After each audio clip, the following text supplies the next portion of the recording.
I'm gonna ask you guys too. And this is something that I talked about, and we've been talking about when we do the barbershop. I'm a little alarmed at the big plays. And it seems not to be just a thing with the twos, or it seems to be something to it. Like they ran the same slot fade on third down early in the game. You're talking about the defense giving up these big plays every week. These big plays, bro. These boys.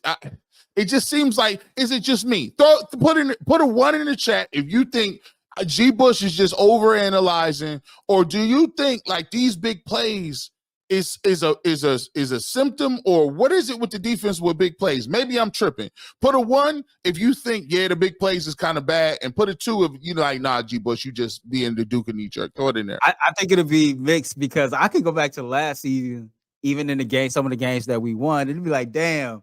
Yeah, the defense played good, but it was that 182-yard play that came out of nowhere. Or like, damn. Yeah, man, we had like 6 sacks, man. They hit that 72-yard bomb on our safety out of nowhere, though. Like, man, they threw a screen pass for 100 yards, dog. You like, it is crazy because, like, I finally got the all 22. So as I'm trying to like hone in on my craft and study that more, I went back and looked at that, and it was like a man-to-man with a single safety high. How you end up in man-to-man with Ronnie Hickman up against a wide receiver, I don't know, but that was god awful. And yeah, they got beat for a big long touchdown again today. So that's something that they're gonna have to correct, man. But this defense is it plays at a high pace, but with a lot of intensity.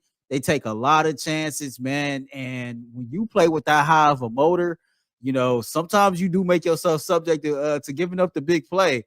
Like, I guess you got to take the bad with the good in this situation, but it do be like, man, damn. And I know the fans be thinking the same thing. Like, yeah, man, that defense played good, but that 64-yarder was ugly. Adam Wareheim says, I have no concern about the offense. It's preseason. For me, preseason is for backups. I don't care about TDs and the score.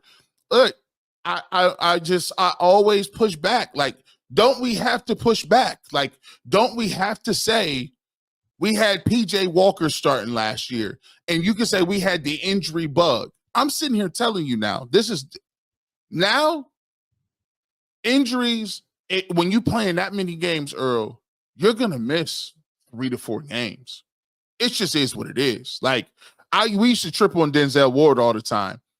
But, these guys playing these many games, especially during all year, these guys going to miss time. So it's not as if there's a outlier that last year was somehow, something that was an anomaly. No, this is regular business. Regular business right now. Yeah, I mean, Adam got a right to his opinion. For him, it's preseason and his backups. Like no shade to Adam. Like, that just sounds so cliche. That sounds like something that we hear from commentators and fans every other year. Just preseason, they just backups. But again, this is the NFL. And if you go look at how many players that the Cleveland Browns pay a lot of money to that ended up on injury reserve for the season last year, I think you would put more emphasis on making sure that you got quality backups and that the backups is out there performing.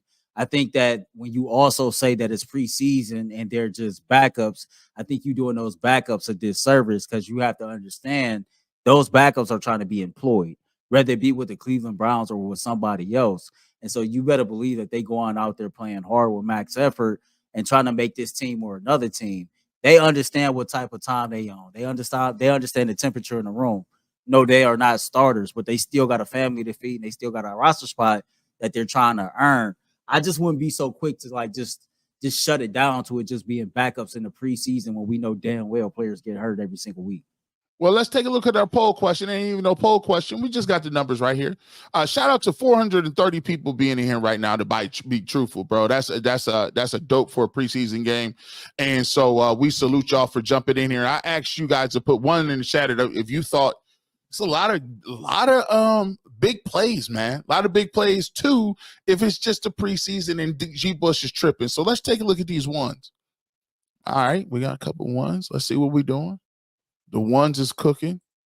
All right, here we got 1-2s. We got 1-2. Here we go.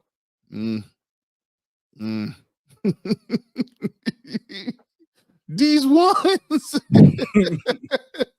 these ones be cooking. Yeah. The ones is cooking. I think now. Listen, that is a small sample size, but I will say this. Hey man, you know me. I'm the type of person. I get a Browns fans a lot of credit. Like we got some smart fans, right? And the thing about our fan base is they die hard. So they see the same things you see. They watch every single game. We probably got Browns fans that go back and watch the same game 3 or 4 times before we get to the next one. Yep. Right. So they peeping everything that you peeping. I don't think people are over exaggerating, right? We having a conversation about week 2 of the preseason. That's what we should. And nobody taking it too serious now. You come out there September 8th and you look like that. Right.